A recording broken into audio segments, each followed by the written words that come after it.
Namaste. Welcome to the Conscious Convo podcast. I am your host and teacher, Pippa Leslie. I'm here to share everything I learn, see, and channel. This podcast is for the conscious and curious beings who are ready to dive deeper into spirituality. I am so grateful you are here.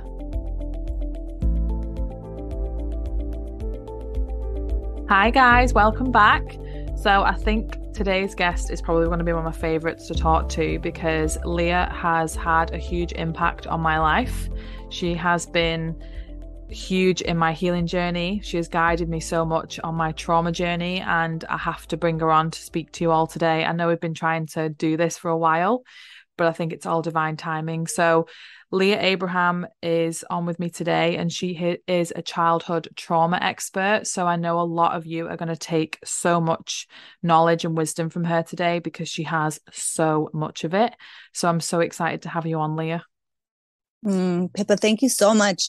We have been wanting to do this for a while, but I think it's always in divine right timing. Because you were one of the first people that supported me when I started this journey, this business. When I came onto Instagram, we connected right away, and you were one of the first people I did a live with. So yeah, it's been a long time coming, years. Yeah. So you're I'm like glad we're finally here doing one this. person that I just know, you see them online friends are like the ones you just can't wait to meet physically. Like you're the person that I'm just dying to get to America to come see you and give you a big hug. I can't wait, Pippa. We're going to go to Disneyland together. Yes, we are. Our inner child's going to be so happy at Disney. Yes. Our inner girls hanging out at Disney together. Yeah, that's definitely my cup of tea. So I kind of already know you to a degree of, the work you do and, who you are. I just love who you are. But I think even me getting onto this episode, I still get to know you even more because you're still growing and learning. Like you said, we met each other when you first came onto Instagram. We connected divinely. And whenever I see someone on a path to help others, I'm like, I want to help them. That's always been who I am. And that's why I kind of reach out to people to always offer them help and guidance. But you've done that back for me in so many ways. So for the listeners, I know the word trauma is everywhere right now. It's something that is needed. It's saying it's something that we all have. I say to a lot of clients, there's 8 billion people on the planet and every single one of them has trauma. So don't ever feel alone. And you will know that as well. But I also want to just stress before we go into trauma that you also have strengths. And even though you have ancestral trauma as well that we can clear and heal, you have ancestral strengths and traits and amazingness within you. So as much as it's good to work on trauma and heal trauma, it's also good to focus on the amazingness of you and how divine you are. So yes, that's beautiful and very important. And, I have found in the work that I do that often it's from our traumas that we find our superpowers. So it's, we struggle with the traumas. They can cause blocks in many areas of our life. But once we do the healing and we work through the traumas, those become our superpowers and what's needed for us to show up in purpose and help others. So you're exactly right, Pippa. And I think, with what the world has been through with COVID, that has been a great awakening in so many ways. So when you talk about, that trauma, you're hearing a lot more of that. It's because people are becoming conscious. They're becoming conscious. And it was because during that time, we had to really sit with ourselves. And do I like myself? Do I like my partner? Do I like my job? And if not, then what's the underlying issues? Why am I facing these struggles in these certain areas of my life? And people are curious now, and they want solutions. And that means looking at the trauma. So yeah.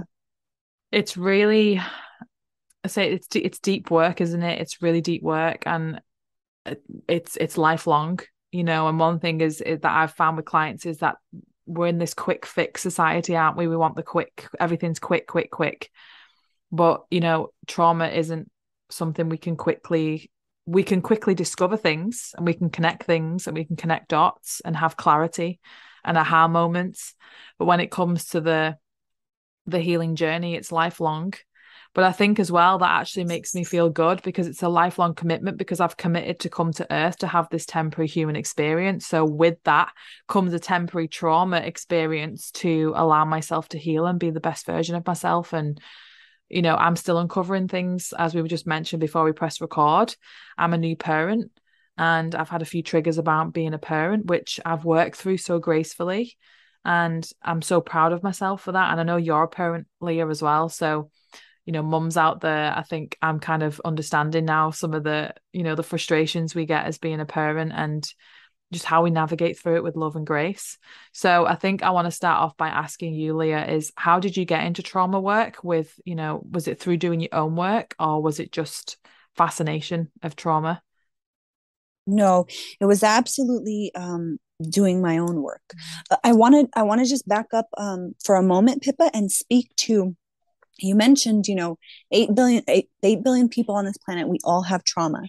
And you talk about, but it's my soul's journey to be here and have this experience and learn specific lessons that I came here to learn.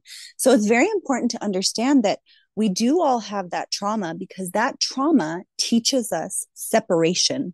If we came in, knowing that we're connected to everything, and that we have this great, powerful capacity to manifest anything in our life, we wouldn't learn the lessons that we came here to learn. So the trauma, it teaches us that initial separation. And then it's that journey back home to ourselves, where we gain the knowledge, the wisdom, we learn the lesson that our soul came here to experience. So it's really important to know that you're not alone in your trauma. We all have trauma. There are different levels, granted. There are different levels, but to each of us, it's personal. So whatever our experience, that is traumatic to us. And that is what we have to work through. So that's beautiful. But I came into this work through my own healing. And it was actually when I was in 12-step recovery program, and I was stuck on the first step. And that is to admit that we are powerless over our addiction. And I had a really hard time with that step, because I didn't want to be powerless. I wanted to control everything, because if I could control everything, then I felt safer. So I didn't like this concept of not being able to control something. So I worked on that. And it was during that time that my alignment image kind of came to me. And I know you've done my 5-step healing process, so you're familiar with the alignment image, but it was that image that helped me understand why I am powerless when I'm in addiction. And it's because my mind is unaligned. It's no longer connected to that higher power that is giving me wisdom, that is helping me take the next right steps. That mind is in addiction. So I am powerless when I'm in addiction. And so it really gave me clarity and helped me understand that first step, and helped me move forward through that healing process. So after a year, or possibly like a year and a half, I realized that this was something I wanted to share with others, because it had helped me immensely. And it helped me just understand alignment in general, alignment of the mind, the body, the spirit in the present moment. So I wanted to write a book. I thought, well, the best way to get this out is to write a book. So I took Hay House's course, and where you can submit a book proposal at the end of it. And I did that. And I didn't, I didn't win the contest, but what it did help me to do is to get onto social media, because part of, submitting a book proposal is they want to see your platform. They want to know who your audience is. Have you built up an audience? So in that process, I got onto social media. And had I not taken this course, I wouldn't have got onto social media, because I wasn't on it, because it played into my addiction. And so it wasn't healthy for me prior. But through my healing journey, I was in a stronger place. And I knew my intention of being on social media was to offer healing. So, with that intention, I began to build my social media and realized that I don't need to write a book. I can help people now. And so I began doing coaching in this and created my 5-step healing process. And here I am, like 2.5 years later, and it's my passion. And I'm so excited to be helping guide people through connecting to their traumas and processing through them. And it's been a wonderful journey. So that's how it brought me here.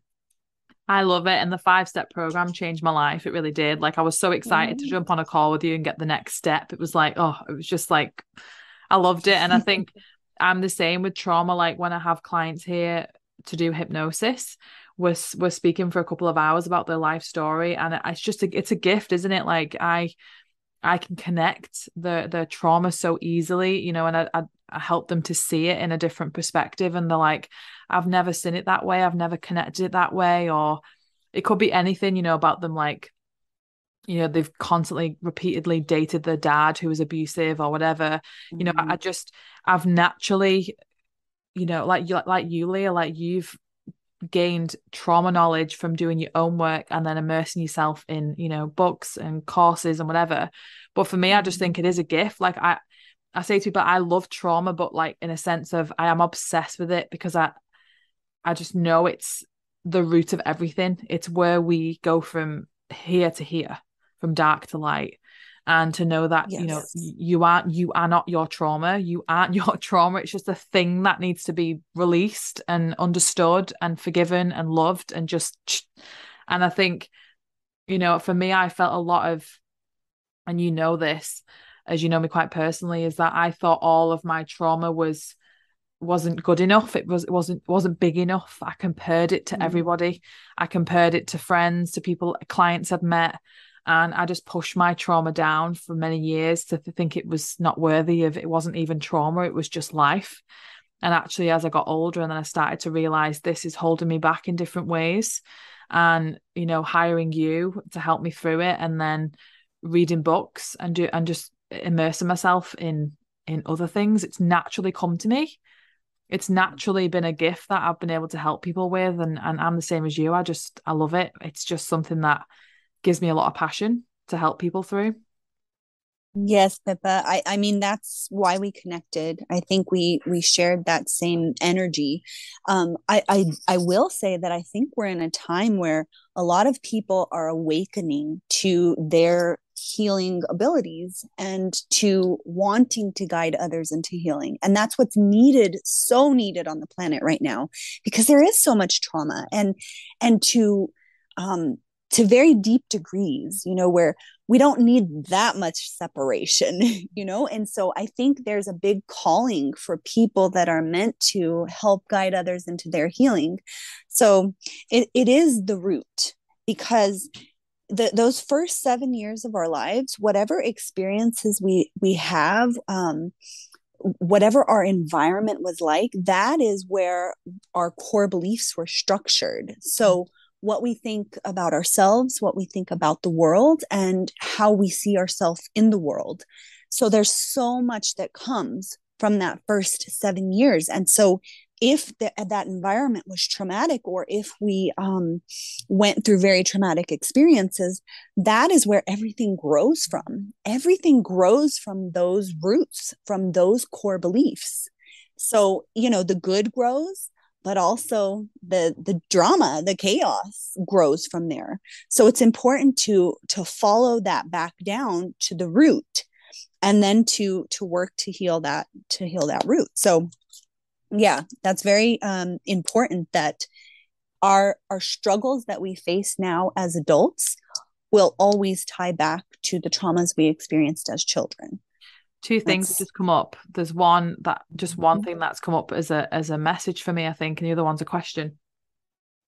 I don't think I think I told you this, and I don't know if I've told my audience, but I'll tell you now. When I was about 21, I suffered with a pilonidal cyst. I think I did tell you about this, actually, and that's obviously in my area of bowels and, sacral and root. Yeah. So I remember struggling with that for a few months, and then eventually I went to see the doctor, and it had popped, and I had to have it. I think was it. I think antibiotics just used to clear it, and then eventually I went to see a specialist, and I went private, and I had to have it operated on. You had to like scoop out all the infection because the prior time to that, what had happened is, if anyone knows what a pilonidal cyst is, it's a hair that grows back into your skin, and it'll keep coiling and coiling and coiling, and it'll get infected. And for me, that represents a pattern just going round and round and round and round. Absolutely. And what happened was I went to the hospital because I was really sick with the infection, and it must have popped. I know it's disgusting, but it must have popped, and I was really sick, and they had to put needles in, and she had to push it out, and she actually pulled the hair out. So I thought, oh, this is great. It's done. I'm okay now. 6 months later, I was in the same position. Now, the doctor said to me when I went to see a specialist who specializes in this, she pulled the hair out, but she didn't get the root. And I was like, oh, so it had happened again. And I had the operation, and I have been fine since. But what's quite interesting, which has come to me, is I get little flare ups. So it'll flare up because obviously it's just scar tissue now. It'll flare up when I've got a trigger. And I've just thought to myself, it's Yes. about the root. It's going back to that. It's a reminder of my body saying there's a root here to focus on. It's just come to me now as we're talking about the root. It just came to me like Mm. something I went through. And just your body is so miraculous and intelligent that even when we have illnesses, diseases, infections, whatever it is, it's your body talking to you. And this is what we do in Mm. hypnosis. People have health concerns, and when asking the subconscious, why do we have that? The subconscious comes back with these phenomenal answers of, you chose this for XYZ. So I clearly chose to get a pilonidal cyst because it was about a pattern I was coiling up consistently. And eventually, it's a representation of when I've got a trigger or something to go in and solve, it flows up. Absolutely, Pippa. And that is so true. When we have traumatic experiences as children that we don't yet have the emotional intelligence to fully process, they stay stored within the body. And we will recreate, our subconscious will recreate these patterns in the hopes that let's go ahead and process this now. But most of us are so unaware that we just, we put the band-aid on, or we take the pill, or whatever it is, this quick fix. But it will always come back. That pattern will always come back because the root is wanting to be healed. That unprocessed energy that's stored in the body from that initial experience from childhood is still wanting to be seen, to be healed, to be processed. So that's like a perfect example. It happens all the time. We recreate these patterns. And you mentioned it earlier, dating the dad, the abusive dad, or whatever it is, finding yourself in these relationships where you're always dating the same person. Why? Because that inner girl wants to heal, wants to process those experiences from childhood with that father figure that is now played out in the partner. Mm. So you're so right. These patterns will always come up until we heal the root. Yeah, I remember Dr. Shafali saying, we don't live a life, we live a pattern. And that really struck me. And the question I wanted to ask you was something I've heard before with clients is, as they talk about trauma and they get really upset, because it's like reliving it with the pain body, is, I didn't choose this, why me, going to that real victim mode, the ego just puts them in that I didn't deserve this and I didn't choose this. But actually I sit and say, but you did choose this for a huge, huge reason. And when you get to a level of consciousness where you start to realize, I chose all that. Do you believe we choose those things to go through as children? Because I believe we choose our parents as well. Yes, we do. I do believe that we choose our parents based on the patterns that we have to experience to learn the lesson that the soul came here to learn. Absolutely. To take whatever wisdom our soul needs for its continued evolution. There's soul contracts. And I do believe that we know what we're going to go through before we come. And like I mentioned earlier, those traumas that we experience, when we do the healing, they become the superpowers that we need to fulfill our purpose. So it's like this whole process that the trauma happens that gives the initial separation. Then we experience all of these recreated patterns, these struggles. And then at some point we've had enough and we awaken to that consciousness. We want to heal. And then we begin that healing journey to connect with the root, to connect with those original traumas that caused the separation. And that is the journey back home to ourselves. And through that process, we gain exactly what we need to stand in purpose and to fulfill that purpose and to help guide others, to connect with others in the way that we're meant to. So it really is this beautiful process. And I say beautiful, I say it I say it with intention, because if we can see it in that light and know that it is a process, that healing trauma is just a process. Now, it's not an easy process. Don't get me wrong. It's not an easy process. But when we understand that it is a process, we can get through it. There's less fear around it. Mm-hmm. And yeah, so I do believe that, although I know that that's hard for people to hear, who are not yet conscious to it, or who maybe haven't connected to that level of spirituality yet. It can be a hard thing to hear, but it's also empowering to hear that, because that means that we have the power and the capability to heal it and to do what's needed to move forward. And that's empowering. So, well, when you say process, it's everything has a process. So I connect everything back to nature. A tree has to go through a process to bloom, has to shed its leaves. It has to go into hibernation. It has to just close down from the world for a while and be bare. And that's kind of like what I feel trauma is like you just become naked, like baby state, and that's kind of what I connected to a lot, was just allow myself to be a baby, just go back into that pureness that, a baby just, again, a baby can. I learned something today actually about babies can't shiver. So when you talk about cold water therapy and things like that, babies can't shiver. They get cold, but they haven't got the chemicals in the body to make them shiver, which is great for like, fat loss and trauma release and things like that. But that's the key, isn't it? Babies don't even need that thing. They don't need to be able to shiver because they're constantly in that state of pure bliss, pure love, pure joy. So it's kind of like connected to that as well, about being a baby. Babies are just so, you just look at a baby and you think they've got no worries, like just they haven't got any issues. They're just here to be like, oh, what's this? They've got so much wonder in their eyes. And yeah, so that process of, everything in life is a process. Your life's a process. You're born, you die, everything has a process. And if you can just see trauma that way, but the thing is with trauma, it'll be like something will come up, it'll be healed, then something deeper. So again, the onion, the layer, peeling off the layers and getting to that inner layer. And I think I remember listening to Wayne, and because everyone knows I love Wayne Dyer, and someone asked him on an interview, do you think you're rid of your ego? And he just said no. And I'd be lying if I said yes. And even I think up to the week before he died, he had a trigger, and an ego check, and he checked it and corrected it. And that's all he did. He just said it was a correction and a check. But being aware of it, that's the key, isn't it? It's the awareness around it. Absolutely.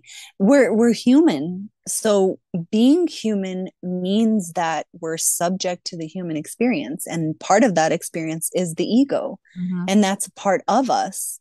So acknowledging that, being aware of it, and recognizing when it comes into play is what our awareness, what our conscious awareness opens us to. So it's not about removing the ego or, shaming ourselves for that side of it. It's about bringing it in and knowing it's a part of us, just like our trauma is a part of us, just like our addictions are a part of us. and I'm doing this with my arms for those of you who are listening, where I'm bringing it into myself, because all of those parts, those dark parts of us that we don't like to show people, that we don't like to talk about, they are still a part of us. And when we meet them with love, and we meet them with acceptance, we become our whole self. We become our full whole self. So yeah, I think that's really important. And I know you love Wayne. Oh, I He love always Wayne. has a I good quote him message for you. everywhere. Yeah, he always does. Yes. Like whenever I ask for guidance, it's just provided through his work or his book or whatever it is. But something that's really interesting that I haven't told you yet, but during trauma work, for me, it's like the spiritual aspect, the physical aspect, the mental aspect. And with you and I did a lot of mental and spiritual, and I didn't actually realize there's a physical aspect to it. I kind of knew, but I didn't know what it felt like for me. And just recently, over the last 3 months since being in New Zealand, I've started to have massage therapy, and Chris has massage every week. And I started to go to the same place, and I've gotten really close to one of the massage therapists, and she asked me, could she do remedial on me? And I said, oh, I've not really had remedial. Like I've had a massage therapist who's got knots out my back and things like that, but I've not had full remedial. Let's give it a go. Not actually realizing how painful it can be. And what was interesting is she was working on certain parts of my body, and I would sob, and I mean cry and cry, and it came out of nowhere. And she held so much beautiful space for me to let it out. And I said, you know what this is? This is me releasing trauma physically, because as you mentioned, Leah, trauma stores everywhere in the body. So I feel like spiritually, my soul's cleared off this crap that I've held on to. But I think my physical body was healing, was still holding on to it in muscle memory and the nervous system, and my bones and everywhere. So as she moved into certain parts, I would literally just out of nowhere go, oh, and I'd just cry for like 10 minutes, and it felt so powerful and empowering to just get in tune with my body. And not because, again, when I used to cry, I'd hide my face because, again, that embarrassment. But I'm lying on a massage bed, and I'm sobbing, and I don't have to speak. I didn't have to speak. She just allowed me to let it out, and I've been enjoying remedial now, like having that, releasing trauma in different ways. And what I found was a lot of the tension, which was in legs and my lower back, she's actually moved to around my belly and under my ribs here. And because of my bowel trauma, wow, she has to be really gentle in a sense of, we're working on that right now, because she wasn't even pressing hard, and there's so much there that I need to work on. So it's interesting how trauma stores in people so differently. So for me, it's, again, I'm so proud that I can tune into my body and be aware of my body and what it needs. And that's, again, remedial massage is phenomenal for trauma release. Oh, Pippa, it's wonderful that was divinely guided, that Chris was seeing this person who then you would be directed to, and who would help you with this, because that's key. The trauma is stored in the body, and to process it means processing it from the body. And so the somatic work is that's what trauma is all about. Now, many of us begin by learning all that we can and using the mind to understand the trauma, to know about all the different healing modalities, to logically explain what happened. Like all of these things, we want to do it with the mind, but the actual processing takes place in the body, because that's where the unprocessed parts of that experience are stored. So you're exactly right that, and it'll come out in different ways for different people. For me, I cry a lot too. That's a lot of my release is crying. But I know I have a client that she'll shake, she literally like shakes and convulses, and that's how she processes trauma. But it has to be this physical release. And sometimes that's the hardest part, is coming back into the body, because trauma, and I do a lot of I do work around sexual abuse trauma.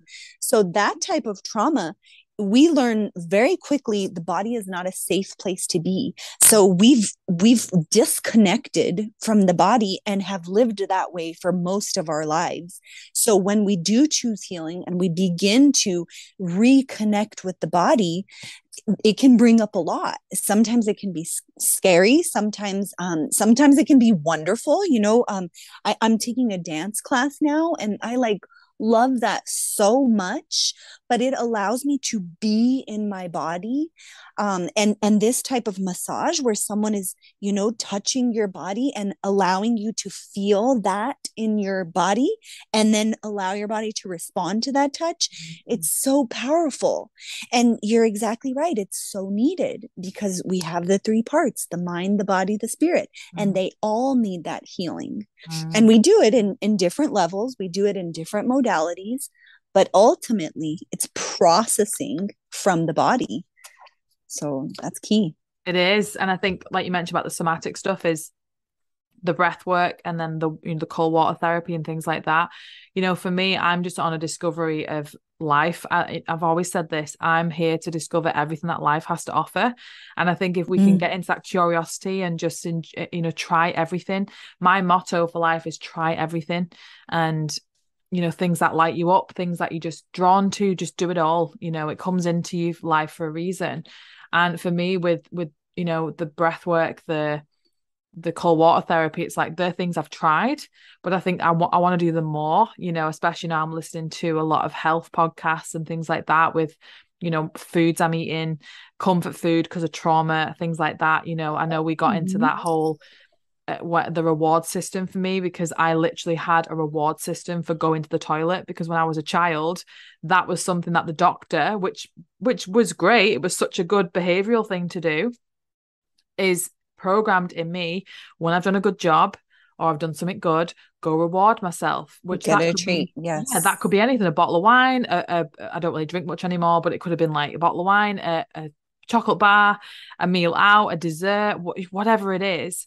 But instead now I'm actually just saying every day is a reward, but utilizing it in a way of give myself half an hour to sit in the garden and just bask in the sunlight, or go out for a nice walk down the river and just sit with my book on the river. It's like I'm doing it in a different way, because I feel like if I reward myself with sugar, that then is going to have a ripple effect on, it's going to make me feel like crap and it's not good for me. And it's just the next step for me, I know, in my journey now is health and the lifestyle. And I've been really, I've been running, I've been doing more stretches, eating healthier, things like that. So, there's so many aspects to it. And I think for someone who is listening right now, Leah, who is like just stepped on the trauma journey, what are your words of wisdom for them? Sure. I want to talk about breath work and the ice baths, cold water therapy.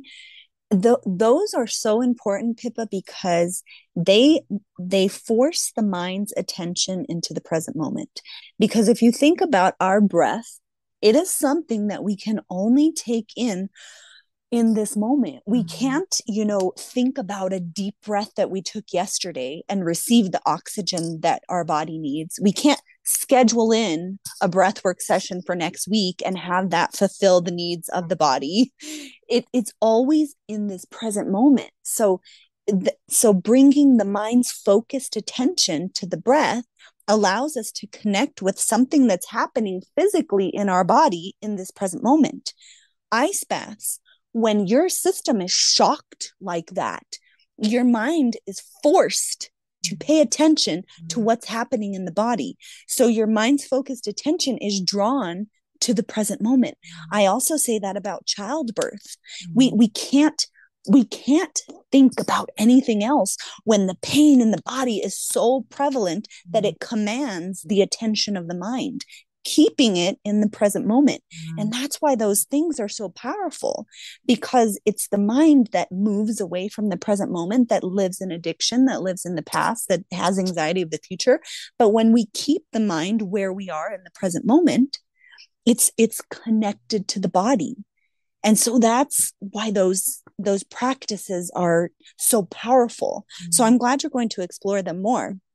And I love that you're focusing on the body too. We know weddings coming up, so that's key. But yes, the wisdom that I would give for people just starting this journey are two things, Pippa, that I tell people all of the time.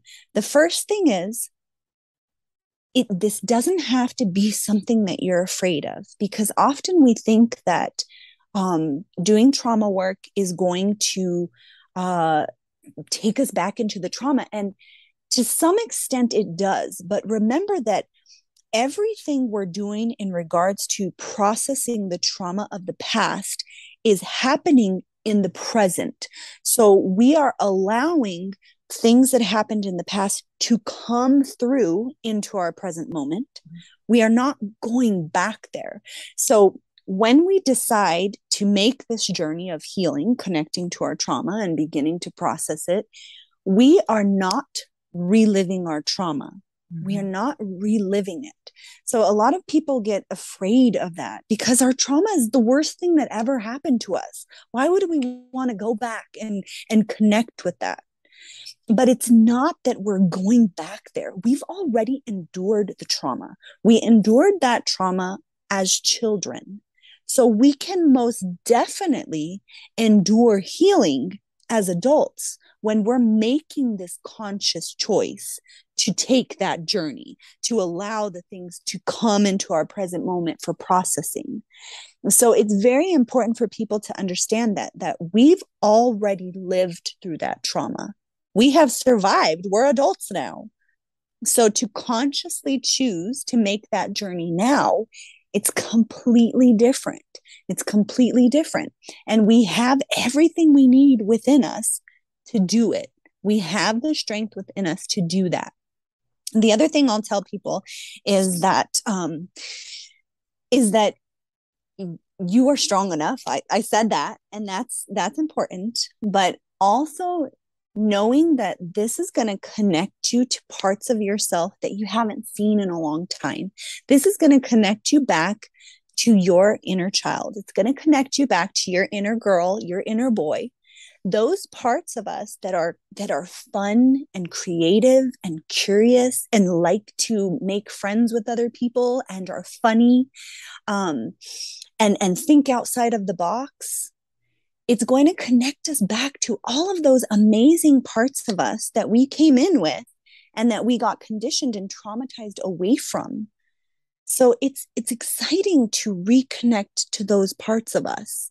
And anything that because I that this work also entails dealing with our addictions, seeing our addictions clearly, because where there is trauma, there's always a need to escape them. There's always addiction. So whatever that looks like for us. So a lot of times people will fall into an addiction because it meets a specific need, or because they like themselves in that addiction. And I'll use drinking as an example. When I drink, I'm fun and I can dance and I can have these conversations with people. And I always tell people that when we remove an addiction from our life, we are not removing anything that we love about ourselves. All of that stuff stays. All of that stuff stays. The reason why we have difficulty connecting to those parts of us as adults when we're sober is because we're disconnected from that child part of ourselves that is that fun, exciting person that loves to dance and meet new people. So it's when we remove an addiction, we are not taking anything away. We can't take away anything that was part of us as a child, but we can bring it back. We can bring it back. So I just, I think it's important for people to understand that, to remove the fear around it, because we've already been through the trauma. We've already been through it. So we are strong enough, and it's going to reconnect us to parts of ourselves that we love, that we've lost and that we love, and that other people will love too. So, it allows us to show up as our true, authentic self. And all of us are amazing as our true, authentic selves. So we all deserve healing. We all deserve to get to live like that. So that's what I would tell them. I totally agree with everything you just said. And it's beautiful because again, I agree with that. Like there's nothing to fear. Like even though it feels scary and it can feel like you're alone, it can feel like you've got no one. That's again, them 8 billion people. There's so many other people on the planet who are doing this work. So reach out to people who are doing this work as well, because people like you and I are here to support you in whatever that looks like. So that was just amazing for someone who's on it as well. Like I think I would add to that is just be gentle with yourself. And again, Mm. do the things that make you feel like a little girl, a little boy, no matter how silly it feels. Like for me, that's why I've always been authentic in my Disney obsession, because I've I always loved love Disney. that. Yes. And it's just it makes me like a little kid. Like when I walk out of a Disney store in Disneyland, Disney World with the bag of stuff, I am literally in tears with happiness. So just be gentle with yourself and again, take it day by day, because your trauma journey can literally be completely different each day. And Mm-hmm. have that support around you, people who love and care about you, who can hold space for you is important as well. Because at the time I didn't have that and I was shamed for it. So, my experience is to have people who really understand. Not, I won't even say understand, because some people find it hard to understand. It's about just having the safe space around you to be able to speak about how you feel. Mm-hmm. So that's important for me.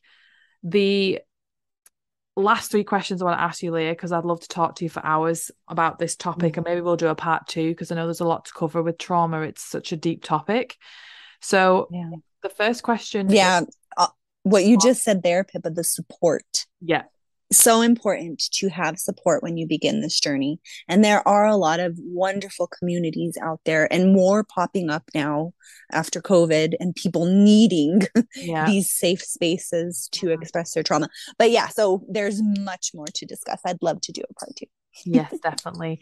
So the first question that I always ask my interviewees is, if you had a magic wand, how would you use it to save our world? I would use that magic wand to tear down all of the castle walls of denial that everyone has built around themselves. Because denial is such a block to healing, and I talk about that we build these castle walls of denial. The first bricks that we receive are from our parents. No, I'm a good parent. No, you didn't have trauma. Here's a brick. Here's a brick. And the mortar is fear, fill it in with fear. And then we add our own bricks. No, I can't be right. I must be crazy. That didn't actually happen to me. I'm the only one. I'm wrong. More bricks, more bricks, more bricks. Now I'm safe behind this wall of denial. But really, it's a false sense of safety, and it keeps us from the world. So if I had a magic wand, I would just tear down all of these castle walls that everyone has built around them, these castle walls of denial, so that we could all just see clearly and live honestly with ourselves and with others. That would be the magic. That's awesome. Yeah, it's a good, really, really good one Thank as you. well. The second question is, what are three ways what are three things people can do to raise their consciousness? So we talked about keeping the mind's focused attention in the present moment. And I think any spiritual guide, any person that is a healer of some sort, knows the importance of keeping the mind's focused attention where we are, the power of now. Everything is happening here in the present moment. So we talked about a few things that can do that. The breath work, connecting to breath, the ice baths. Those are only a few of the ways, but meditation is another. Using our five senses to feel things around us. What do I see? What do I smell? What do I hear in this moment? That brings the mind's focused attention back. So number one, practice being in the present, because so many people their mind is elsewhere. How many people do you have a conversation with and you're like, are you listening to me? Or where are you? So very first thing, practice presence. Second thing is see yourself clearly. Begin to see yourself clearly. And that goes back to what I just talked about with denial. Even around addictions, that's not a problem for me. Shopping is not an issue, even though I just racked up my credit cards again, so being honest with ourselves, not even that we have to tell anybody else, but practice seeing yourself clearly. And that, that extends to so many different levels. That can be seeing your trauma clearly. That can be seeing your addictions clearly. That can be seeing how you react or respond to something clearly. But being honest and seeing yourself clearly. That's number 2. And I would say the third is practicing any level of self-love. And Pippa, because you went through the 5 steps, that step is the hardest for everyone. Self-love is the hardest step because it's something that most often was not modeled to us. It wasn't taught to us. And for most of us, we learned the opposite: self-rejection. I am not good enough. I am not worthy. So self-love, remember that there are different levels of self-love. And the first level is acknowledging. So we talked about those dark parts of ourselves, our addiction, our trauma, acknowledging them. I see you. I know you're there. And then accepting. And I accept you as part of me. So those are the first 2 levels of self-love, and it goes up from there. But if we can begin to practice those 2, I acknowledge you, I accept you, these parts, you being these parts of myself that I don't want anybody else to see and that I don't particularly like, but I see you, I accept you. And then, if you can move up from there, the mirror work, speaking kindly to yourself, watching the thoughts. We're so critical and we're so cruel to ourselves with our own thoughts. So being kind to ourselves, these self-love practices can be very simple, but they're very powerful, very powerful. When we begin to love ourselves, everything changes. Everything changes. So those would be the 3 things that I would tell people. I love those. The self-love's huge. Like a baby loves themselves, doesn't it? I always go back to babies because Wayne's obsessed with babies as well. He said he'd go to a family party and he'd go, "Where are the babies?" He'd just sit with the babies because he'd say to them, God, you've just been with God. What?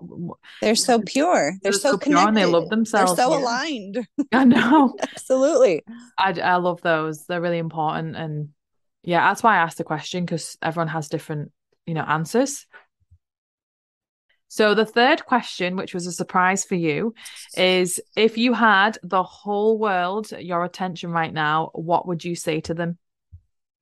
That you deserve healing, that every single one of us has trauma and you deserve healing, and you have everything you need within you to heal and to live at peace and to bring joy into your life. Period. Let's heal, you guys. Let's do this. I love how you say period, because me and Chris are doing the American versus English, and oh my god, I love that so much. Period, so we have to bring that in. Period. Period. That's how you actually have to. I love those that you guys do those. Those are so funny. I have a girlfriend in the UK, and she's always telling me things. I'm like, I don't know what you mean, girl. The other day she told me, "You're gonna have a nice kip," and I'm like, "What is that?" A nap. Yes. So I have loved speaking to you. I know we had to catch up because we hadn't spoke for a while, and we watch our journeys from afar, don't we? I can't wait to see you in person, but I think we're going to do a part 2 with you as well, because we have so much to talk about, and you have so much knowledge and wisdom. So if anyone was to find you, how would they best find you, Leah? Sure. I'm on a lot of social media channels as Leah Abraham 1111. But I'm active on Instagram and Clubhouse are my 2 main platforms. The other ones, I just have content there, but I don't check them regularly. So if you want to get in touch with me right away, the DMs on Instagram, or if you want to have a conversation with me, join me in one of my Clubhouse rooms, because you can come up on the stage, ask a question, engage in the conversations that I'm having there live. So I'm very active on Clubhouse. I do rooms 4 days a week, sometimes 5, sometimes 6. So, but I have 4 rooms going on regularly. So that would be a good space to communicate with me live, and then in the DMs to get in touch. Amazing. Yeah. Definitely reach out to Leah, because she's been a huge help for me. And I think if you're looking for support on your healing journey and your trauma journey, if you resonate with Leah, just go for it, because the 5-step process helped me so much. And that's where it got me to today. You know, your step process got me to where I am today. I learned so much from you, and my mission was to always meet myself more deeply so I can meet my clients at that deep level as well. And that was kind of something that was big for me. So I've always resonated with you, and you've always been like a little angel in my life. So I'm just so grateful. I love you, Pippa. And you're so right. We can only meet people as deeply as we've met ourselves. So when we're doing this type of work, it's important to continue our journey and to always know that we can go deeper. There's always more layers, more petals of our flower to be opened. Yep. So well, I hope you've enjoyed this episode, guys. If you have, please leave a 5-star review and share it on your social medias and tag me and Leah if you can. And if you've got any questions, please reach out to both of us. But if not, I'm sending you all the love in the world, and we'll speak to you soon. See you later, guys. Bye. Thank you.